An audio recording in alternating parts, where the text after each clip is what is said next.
Good morning, all of you. Welcome to Women Economic Forum 2016. I heartily congratulate to all of you to be a part of this great event. Today is our session regarding learn to be in the present moment through yoga. So our lead speaker is Lynn M. Navarse. Our speaker is Savita Gupta. Then our next speaker is Rishi Sharma, which is therapist and meditation teacher from India. Welcome, ma'am. Then Esther Negri. She is the founder of Balance and Breathe Wells. She is from Wales. So welcome all of you.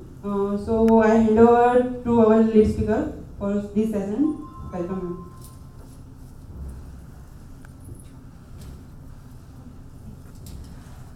Good morning, everyone. Thank you so much for joining us this morning here live and then on live stream also. It's wonderful to have you here.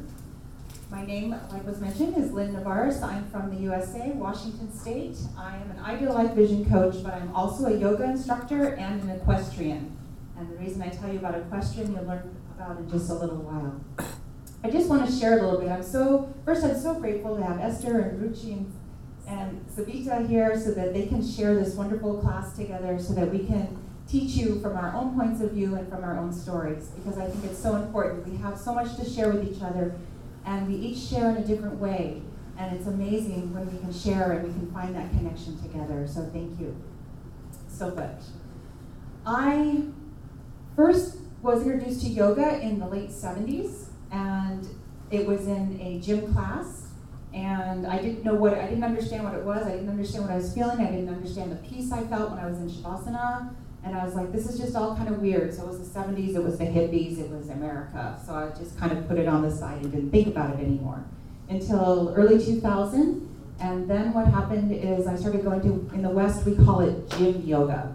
And that's where you go to a gym where people are weightlifting, and on the side they have aerobic classes, and they had a yoga class. And I proceeded to get injured over and over and over again because I didn't know what I was doing. The teacher, unfortunately, was not well trained and did not help us with positions and alignment.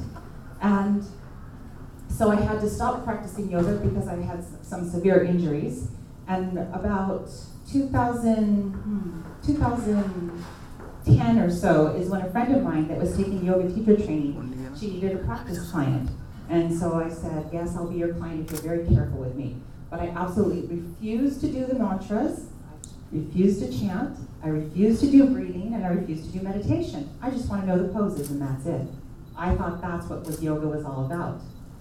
I was so wrong, but I was so grateful that she was so patient with me, and she held the space open for me to come to the real yoga on my own path, in my own way. And it's taken about 5 years to get to this place where I'm finally recognizing the importance of meditation, the importance of breathing, and how it all flows together. And so how does that come about with the topic today about being present in the moment? Well, when I think of yoga, I no longer think of it as just the poses. And so you can't be present, at least for me, I can't be present by just doing a bunch of poses. I have to do the breathing, I have to do the meditation to be able to be present. And it allows you to open up and just see what's around you in the world. When you can sit and talk to someone and not be thinking about what you're going to say next. You're just thinking and listening to them and taking and soaking in whatever it is that they're saying to you. And you're just absorbing that wonderful energy when you have that connection with someone else. And then you're able to give back naturally and authentically without thinking about anything. It just comes out, your natural, authentic self. And that's what's so beautiful when you can have that connection with someone else. And I'm so grateful for that, because this week here at the Women's Economic Forum, I've been meeting so many amazing women and so many amazing people from all across the world. And by being present in the moment, I've been able to make some very special and deep connections on a very quick level, and be able to realize some dreams that are coming true, realize that there's more things I have to do in this world, realize that I have a purpose here at this forum, and also a purpose in life. And it's amazing and wonderful. And so because I'm so grateful for our other speakers, I want to leave the time and space open for them because they have some beautiful things to share.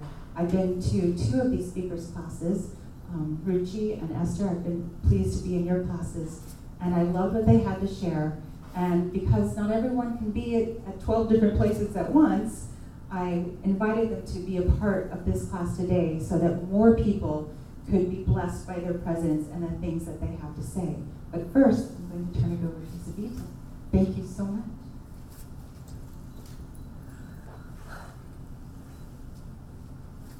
Hello to everyone. My name is Sarita Gupta and I'm from India, Delhi.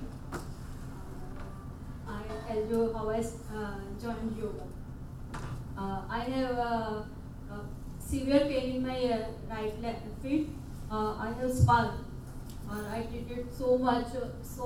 I spent almost more than 2 lakhs money on it, on zero result, or treatment, so much treatment everywhere, 2.5 years, 24 hours in pain. Or then I learned about yoga, and I started performing yoga, asanas and pranayama.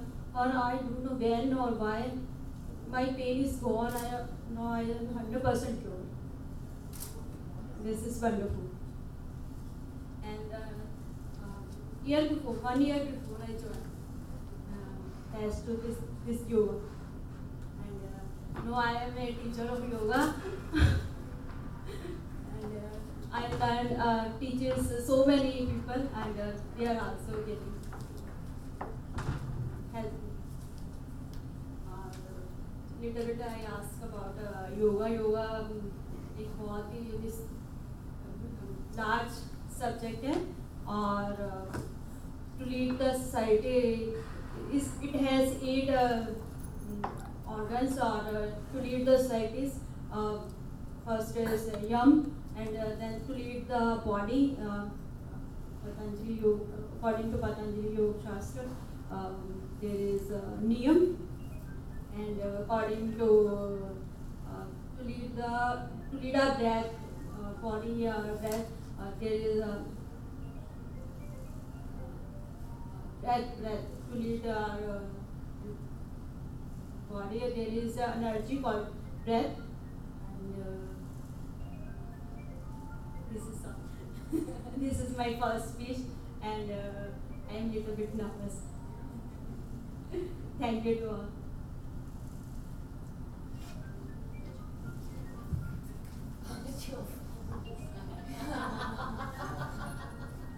Hi, good morning, everyone.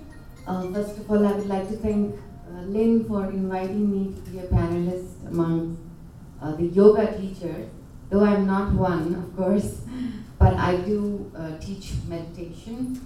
And so she attended my session yesterday morning, and she liked it so much, and she said, "Why don't you join us?" I said, "Okay, wow, thank you. I'm honored." Thank you, Lynn. Okay, so I'll not be speaking much though, but at the end of the session, I would like all of you to meditate for a while. We'll just sit together and meditate. This is what we are going to do today. Thank you so much, and I'll hand over to Esther. Okay.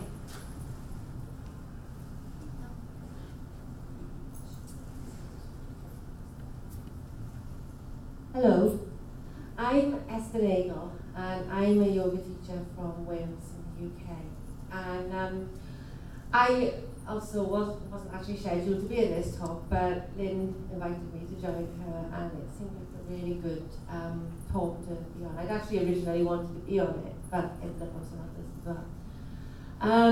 So yeah, I would like to talk about how learning to be more in the present moment has changed my life, and how it's helped me heal from an awful lot of pain in the past. And I've got an awful lot I'd like to talk about. I could talk for ages on this. For most of my adult life, I've been in a sort of a pit of misery, wallowing on mistakes I made in the past, worrying about the future, and never ever being in the moment. I was always too busy with things that had or hadn't happened, or may not happen. to notice what was actually happening right now in the moment. I think for many years I probably was suffering from bipolar disorder, something like that, so my mind was always adrift with a million thoughts racing around in my head at any one time, so that I would very often, I would find myself not having the faintest idea what I was actually thinking about, just being so overwhelmed by so many thoughts that I just didn't know what I was even trying to process in my head. A few years ago I had a breakdown, and I was relying very, very heavily on alcohol and cigarettes to get me through my life, and coffee. And this breakdown brought me face to face with the reality that my life wasn't working on any level at all. Nothing was working right. And so I gave up my full-time job because it was the only thing I could let go of. Everything else was related to family, and I couldn't just walk away from my family. So I gave up my job, and after a few months of many tears, much crazy behaviour, and more alcohol than anyone should consume in a few months, I decided I was going to train to be a yoga teacher. And I found a course running, just starting, in a few months' time, just 20 miles from my house, that I was able to go to. So I signed up for this, and realised very quickly that, contrary to what I thought for most of my time that I'd been going to yoga classes, that yoga wasn't just about getting a flat stomach and getting a nice toned body, that actually there were depths to yoga that I had no concept of whatsoever. That yoga wasn't about how I look, but it was about how I live, how I think, how I feel, and how I conduct myself, and how I can take control of my thoughts. And learning to be still was incredibly hard for me, coming from this likely bipolar disorder that I was almost certainly would have been diagnosed with if the doctor had had a chance to speak to me about it. It was really hard for me to learn to be still, to sit, focusing on my breath, and not being distracted by thinking I needed to go and do something else. And it's still hard now. I'm not going to stand here and say that I can do that perfectly. I sit in the morning, try and focus on my breath, and I have to concentrate on it really hard. But the more I concentrate on my breath and the more I practice that, the easier that gets. And the easier it gets to not empty my mind. That never happens. But I notice when I'm distracted, when my thoughts are taking me off, and I can come back to my breath. And that's the skill in being in the present moment. It's not that emptying of your thoughts, that taking yourself away from your life. It is that noticing when you're distracted, when you're moving away, and being aware of what's going on in the present moment. So if I'm sitting on my yoga mat and I start to notice I'm thinking about writing a blog post for my website, which I did this morning, I notice that now. Whereas previously, I would have spent 10 minutes writing that blog post in my head and not being even remotely conscious of my body